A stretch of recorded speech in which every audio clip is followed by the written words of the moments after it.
from a scientist, an engineer that worked in Boeing with ties to NASA.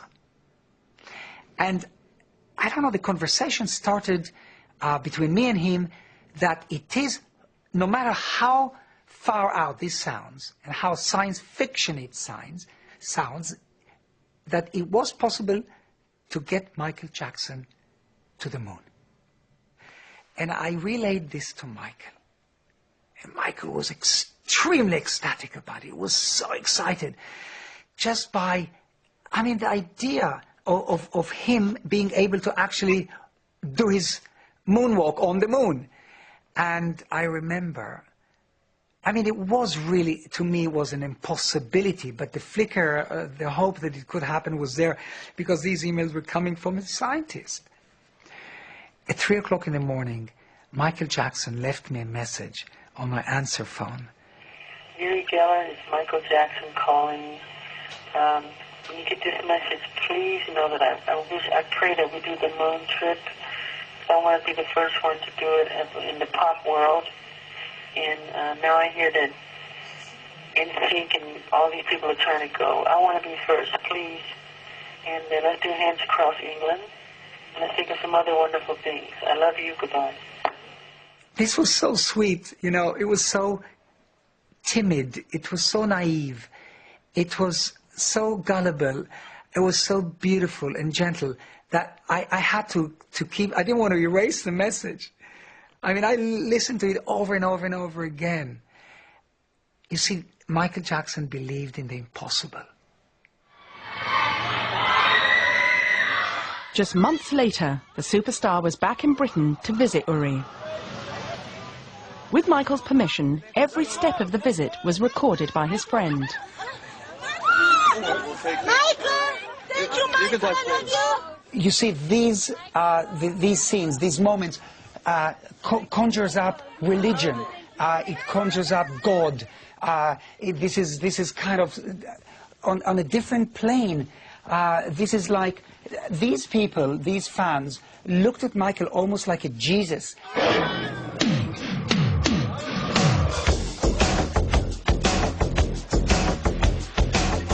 You are amazing. Illusionist David Blaine, a friend of Uri's, joined Michael on the visit. Their first stop, a tour of Parliament as a guest of another friend of Uri's, Lord Greville Janner. Michael really loved that sculpture, but come on, that's been there probably for hundreds of years. He couldn't take that home. My feelings here, going into the Parliament with Michael Jackson, was simply bizarre. That's the only word I can say. Really freaky, the whole thing, but it was meaningful. It was important. It was power. It was kind of credibility. You see, Michael wanted he wanted the Queen to honor him.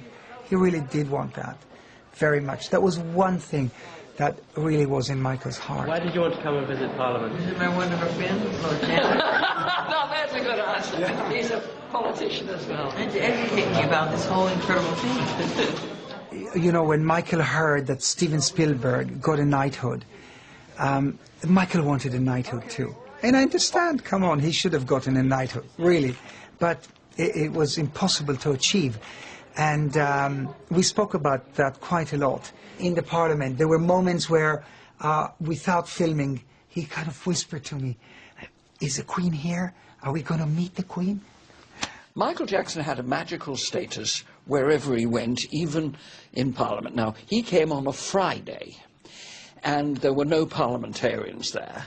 And the staff and everybody who met him treated him with much more joy and respect and amazement than they ever do any of the members of either House of Parliament. He was a rare and wonderful visitor. So I took Michael through the House of Commons, and he sat down. And I said to him, "Hey, Michael, you can't sit here. Only elected people can sit in the House of Commons." He looked very bemused, because it must be the only place in the world he's ever been told he couldn't sit down. Later in the day, Uri and Michael made their way to Paddington Station. Michael had agreed to speak at a fundraising event in Exeter, where Uri was co-chairman of the local football team. At Paddington, we were mobbed. This was horrifying. It was scary. It was panicky. It was chaos, pandemonium. There was suffocation. There's no air. It was just unreal. You're crushing him! You're crushing him! Honor Michael! During this chaos, I really feared for his life. I honestly did. Nobody could contain the pressure of the bodies. Somehow Michael fell onto the pavement of Paddington. And he lay there like this for a few seconds, and you can imagine, I could not think. He's on the floor here, right here.